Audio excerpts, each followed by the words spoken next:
Regla 39. Ya he dicho, tratado sobre la libertad, que debido al poder secreto que preside incluso los sucesos más azarosos de nuestra vida, deberíamos acostumbrarnos a considerar todo acontecimiento como necesario, un fatalismo que resulta bastante tranquilizador y que, en el fondo, es correcto. Sin embargo, de la pura ley causal se sigue que verdaderamente posible ha sido sólo aquello, como dice correctamente Diodoro Megárico en mi obra El mundo como voluntad y representación, que ha llegado a ser real o que aún está por llegar a ser real.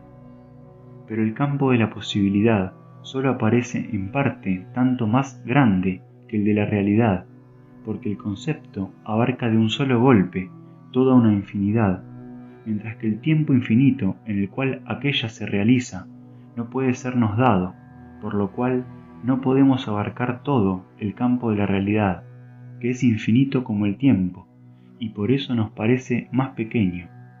En parte, se trata sólo de una posibilidad teorética. En concreto, de esta manera, posible es aquello que puede suceder, pero lo que puede suceder sucede con seguridad, pues de no ser así, no puede suceder. La realidad es la conclusión para la cual la posibilidad aporta las premisas. Era patente que aquello cuyo fundamento está sentado sigue inevitablemente, es decir, que no puede no ser, de modo que es necesario. Pero sólo se tomaba como orientación esta última determinación y se decía, necesario es lo que no puede ser de otra manera, o cuyo contrario es imposible. Pero se dejaba fuera de consideración la razón y la raíz de dicha necesidad.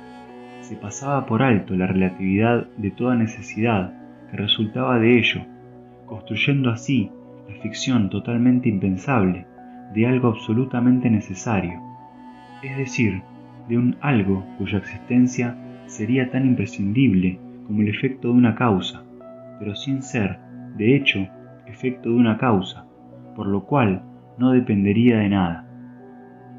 Y esta frase adicional es una petición absurda, puesto que contradice la proposición de la causa.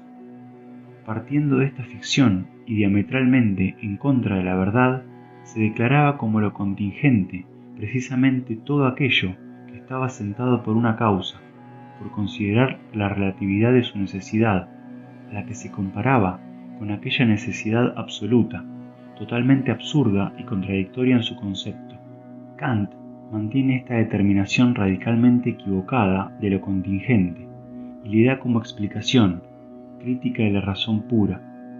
Incluso entra en la contradicción más patente consigo mismo cuando dice en la página 301, todo lo contingente tiene una causa, y añade, contingente es aquello cuyo no ser es posible, mas el no ser de lo que tiene una causa es absolutamente imposible, por lo cual es necesario. Por cierto, el origen de toda esta explicación errónea de lo necesario y lo contingente ya lo podemos encontrar en Aristóteles, donde se define lo necesario como aquello cuyo no ser es imposible. Frente a él está aquello cuyo ser es imposible, y entre ambos se halla lo que puede ser y no ser, es decir, lo que deviene y perece, y esto sería lo contingente. Según lo que decía antes, está claro que esta explicación, como muchas otras de Aristóteles, se debe al hecho de quedar separado en los conceptos abstractos, sin remontarse a lo concreto e intuitivo, que es la fuente de todos los conceptos abstractos, y desde la cual éstos deben controlarse constantemente. Algo cuyo no ser es imposible, es algo que puede pensarse en el mejor de los casos in abstracto, pero si nos vamos a lo concreto, real, intuitivo, resulta que no encontramos nada que pueda confirmar esta idea, ni siquiera como algo posible, excepto dicha consecuencia de un fundamento dado, pero cuya necesidad es relativa y condicionada. Aprovecho la ocasión para añadir algunas observaciones sobre los conceptos de la modalidad.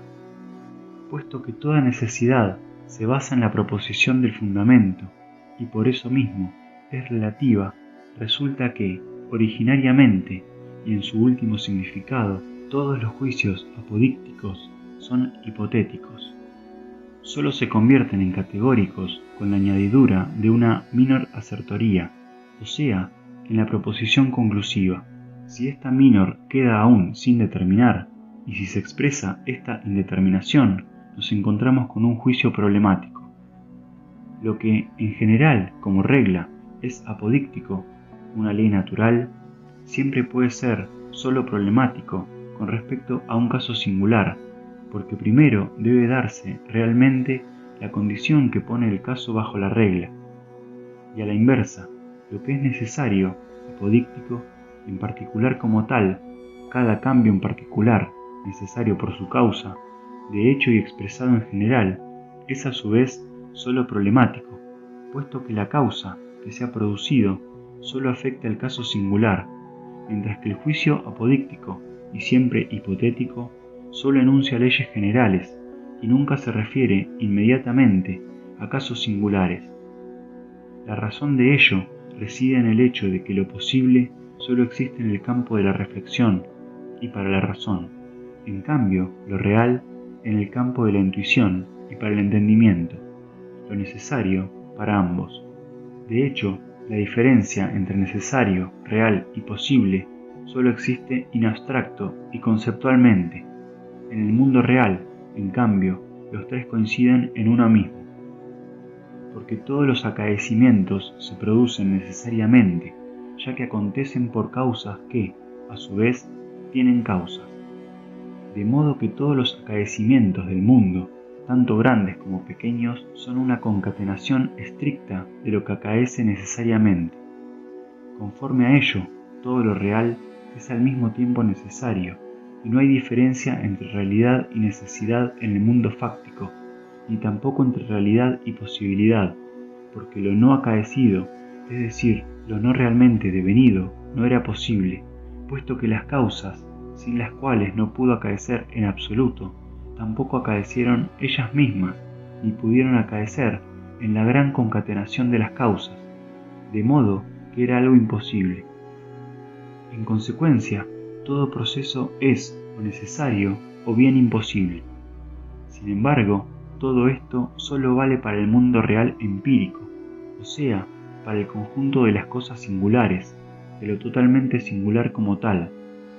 Si, en cambio, miramos desde la razón las cosas en general, concibiéndolas in abstracto, entonces la necesidad, la realidad y la posibilidad vuelven a separarse.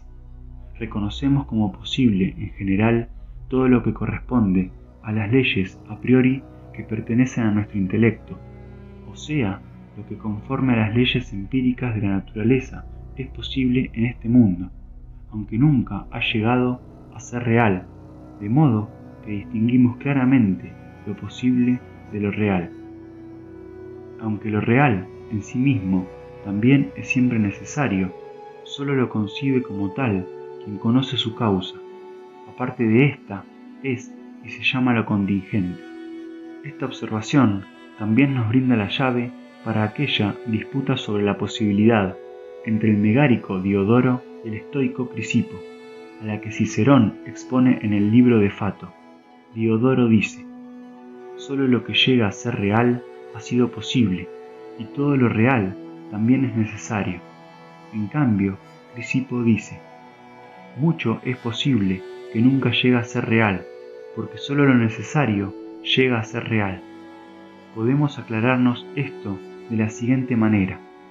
La realidad es la conclusión de una deducción, para la cual la posibilidad es la premisa. Pero para ello se requiere no solo la mayor, sino también la menor. Solo las dos juntas dan la posibilidad completa, porque la mayor solo da una posibilidad teorética y general in abstracto, que por sí misma aún no hace posible nada en absoluto, es decir, capaz de llegar a ser real. Para esto hace falta la menor, que proporciona la posibilidad para el caso singular, subsumiéndolo a la regla. De esta manera se convierte inmediatamente en realidad. Por ejemplo, mayor todas las casas, por tanto también mi casa, pueden quemarse. Minor, mi casa se incendia. Conclusión, mi casa se quema. Toda proposición general, o sea, toda mayor, determina con respecto a la realidad las cosas solo bajo una premisa, y por tanto, hipotéticamente, por ejemplo, el poder quemarse tiene como premisa el incendiarse. Esta premisa se introduce en la minor. La mayor, por así decirlo, carga el cañón, pero solo cuando la minor acerca la mecha se produce el disparo de la conclusión. Esto vale siempre para la relación entre posibilidad y realidad, puesto que la conclusión, que es el enunciado de la realidad, siempre sigue necesariamente. Resulta que todo lo que es real también es necesario. Esto también se entiende por el hecho de que ser necesario solo quiere decir ser consecuencia de una razón dada. Esta es una causa cuando se trata de lo real, por lo que todo lo real es necesario. Por consiguiente, vemos que aquí coinciden en uno solo los conceptos de lo posible, lo real y lo necesario, y no solo el último presupone el primero, sino también a la inversa. Lo que los separa es la limitación de nuestro intelecto por la forma del tiempo, porque el tiempo es lo que media entre posibilidad y realidad. La necesidad de los acaecimientos particulares se puede comprender al conocer completamente todas sus causas, pero la coincidencia de todas estas causas, diversas e independiente entre ellas, nos parece contingente, siendo la independencia entre ellas precisamente el concepto de contingencia. Pero, dado que cada una de ellas era la consecuencia necesaria de su causa, cuya cadena no tiene comienzo, se muestra que la contingencia es un fenómeno puramente subjetivo, que resulta de la limitación del horizonte de nuestro entendimiento, y es tan subjetivo como el horizonte óptico dentro del cual el cielo toca la tierra.